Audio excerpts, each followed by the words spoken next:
Kiprda o'tkazilgan Xalqaro shaxmat federatsiyasi nomzodlar turnirida o'zining yuksak intellektual salohiyati va professional mahoratini yaqqol namoyon etib, dunyoning eng kuchli grossmeysterlari orasida rekord natijalar ko'rsatgan Sindarov Javohir Sanjarbekovich mehnat shuhrati ordeni bilan mukofotlandi.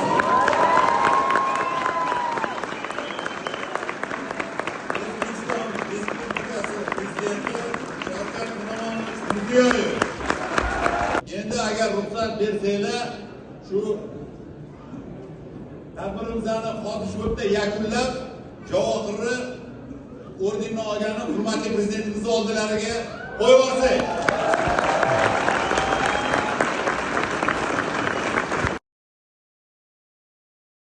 Kiprda o'tkazilgan Xalqaro shaxmat federatsiyasi nomzodlar turnirida o'zining yuksak intellektual salohiyati va professional mahoratini yaqqol namoyon etib, dunyoning eng kuchli grossmeysterlari orasida rekord natijalar ko'rsatgan Sindarov Javohir Sanjarbekovich mehnat shuhrati ordeni bilan mukofotlandi.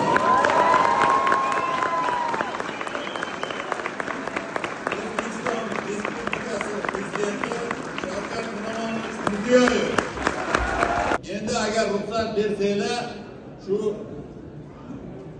tadbirimizni xotishlikda yakunlab, Javohirni ordenni olgani hurmatli prezidentimiz oldilariga qo'yib yuborsak.